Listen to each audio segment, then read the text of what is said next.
All right, hey people, we're getting into this new module, Module 9 on mechanisms and elementary steps. So there's a handful of classic named mechanisms that we're going to get into that really allow us to start thinking about some pretty basic chemical reactions in a much more detailed, fundamental way. So the first mechanism that we're going to discuss is the Lindemann-Hinshelwood mechanism. And generally, I'm not so concerned with you knowing the names of these things. What I'm more concerned with is that you understand where it's applied. So here is the Lindemann-Hinshelwood mechanism.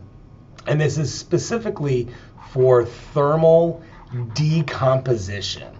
So thermal decomposition. So in other words, when a molecule falls apart due to an excess of temperature. So now here you can see the first step in this equilibrium, or in this reaction, is an equilibrium reaction. And let's label everything. So A is our stable reactant, or somewhat stable reactant. A star is the excited state of that reactant. And here M is what we often call a collisional partner. Collisional partner. So it could be another A, or more often than not, it's something inert, like helium or argon. So some kind of collisional partner. And then finally, P here is our stable product. So what's important to note here with M being this collisional partner, the reaction is induced by an A finding this reactive partner M and then colliding. Okay, so that's supposed to represent like poof, they collided. And in that collision, that leaves A in an excited state. A takes on the brunt of that energy. And A may react with another collisional partner and return back to its ground state, so leaving the energy back onto M, or A star may further react to form products. So that's where this equilibrium comes into play. And again, this M, it could be another A, but more often than not, it's another, really something analogous to like a solvent molecule, all right? But it's still important to note that this is a gas phase mechanism.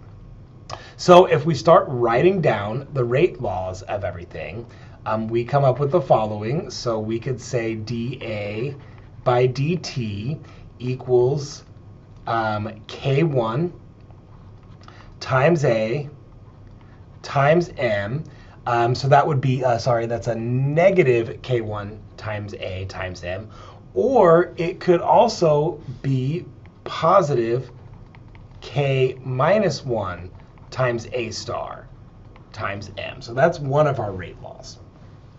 If we write the rate of the excited state of A star, that's going to go as following. So that could be positive K1 times A times M, which then, of course, would be negative K minus 1 times A star times M. And then finally, A star is also involved in that third reaction as a decay. So that would be minus K2 times A star.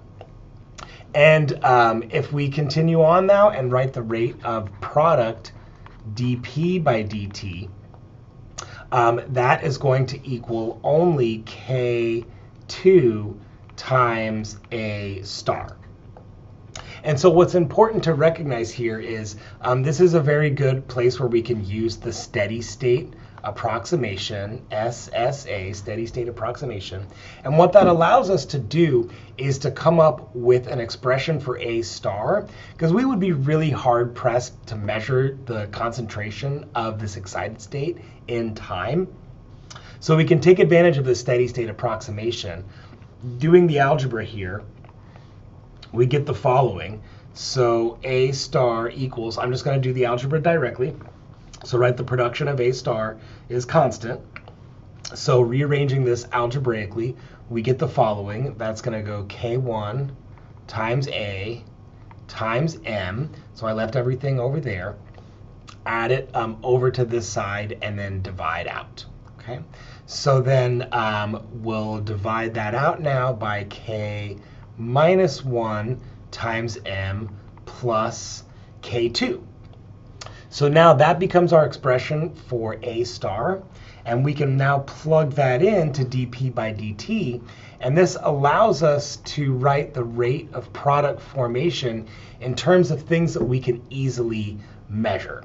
So now that's K2. We're also going to now have to multiply it by the whole thing, right? So that's going to become, I'm going to write it as K1 times K2 times A times M. And that's all divided by K minus 1 times M plus K2. And I'm going to box that off, and we're going to take this result directly on to the next slide. Okay? So let's write all of that out, right? So the dP by dt, once again, I want to have it written out right here because we're going to play with this expression a little bit more. A times M times K1 times K2 all over K minus 1 times M plus K2. And what I want to point out here is if we were to add all of this up, right, add all of the steps, it just appears like we have A going to products over what I'll say overall rate constant KR. And if we just write this, it appears as if it's some simple first order rate law. However, looking at the production, right, the rate of dP by dt, this is not a simple first order expression. So we kind of have to work out, why does the mechanism balance and look like a first order reaction? And ask the question, like, will this overall be a first order reaction, right? So we're going to divvy this up into two things. We're going to divvy it up into what I'll call the low pressure limit, and then we'll have the high pressure limit. Okay, so in the low pressure limit, our concentration of M is small. So really, because M is kind of like our solvent, or really like our bath gas, that's what's predominantly creating pressure in our reaction.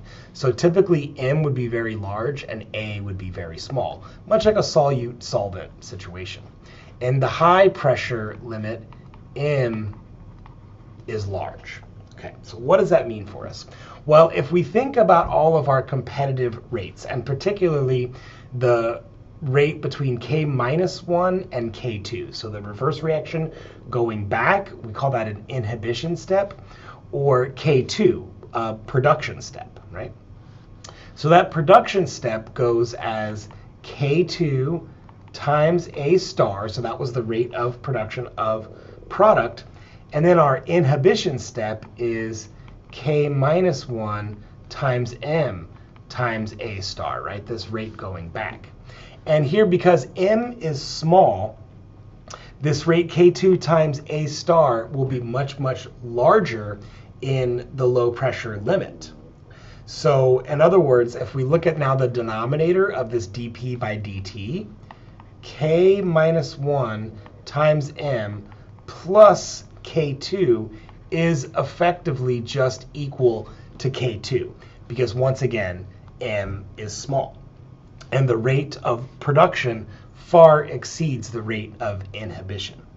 And so what we get from that, when we note that that K1 times M plus K2 is effectively just K2, look what happens. We've got K1 times K2 divided by K2, so dP by dt effectively becomes K1 times A times M, which appears like a second order reaction, right? The rate is based on A plus M times K1.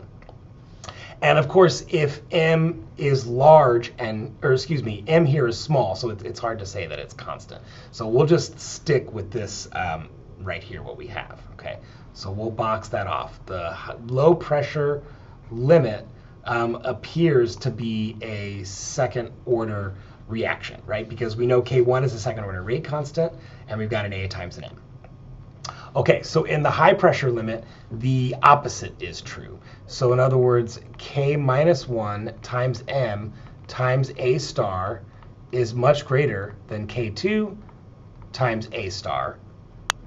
And thus, K minus 1 times M plus K2 just effectively equals K minus 1 times M.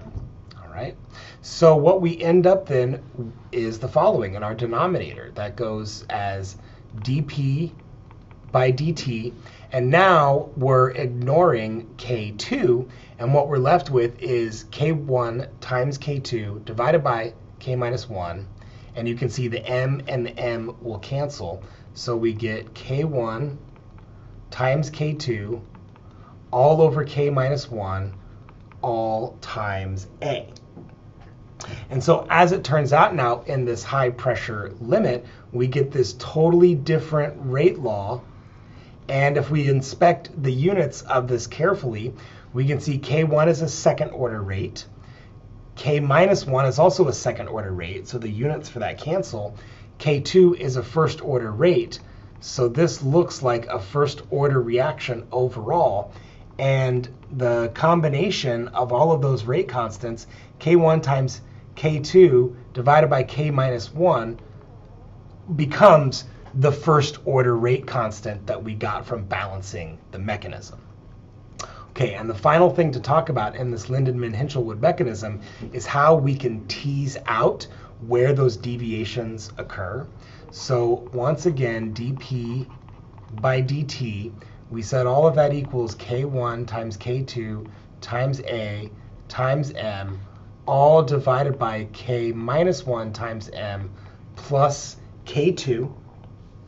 So if we do just a little bit of algebraic rearrangement on this equation, which I'm not going to do, I'm just going to write here directly, then what we get is the following. So we would get that 1 over the overall observed rate constant. So if we said 1 over KR, right, which is that apparent A goes to product at rate constant KR, looks like the following. So it becomes K minus 1 all over K1 times K2 plus 1 over K1 times M. So again, I did some algebra here, and I'm not going to go through the full algebra.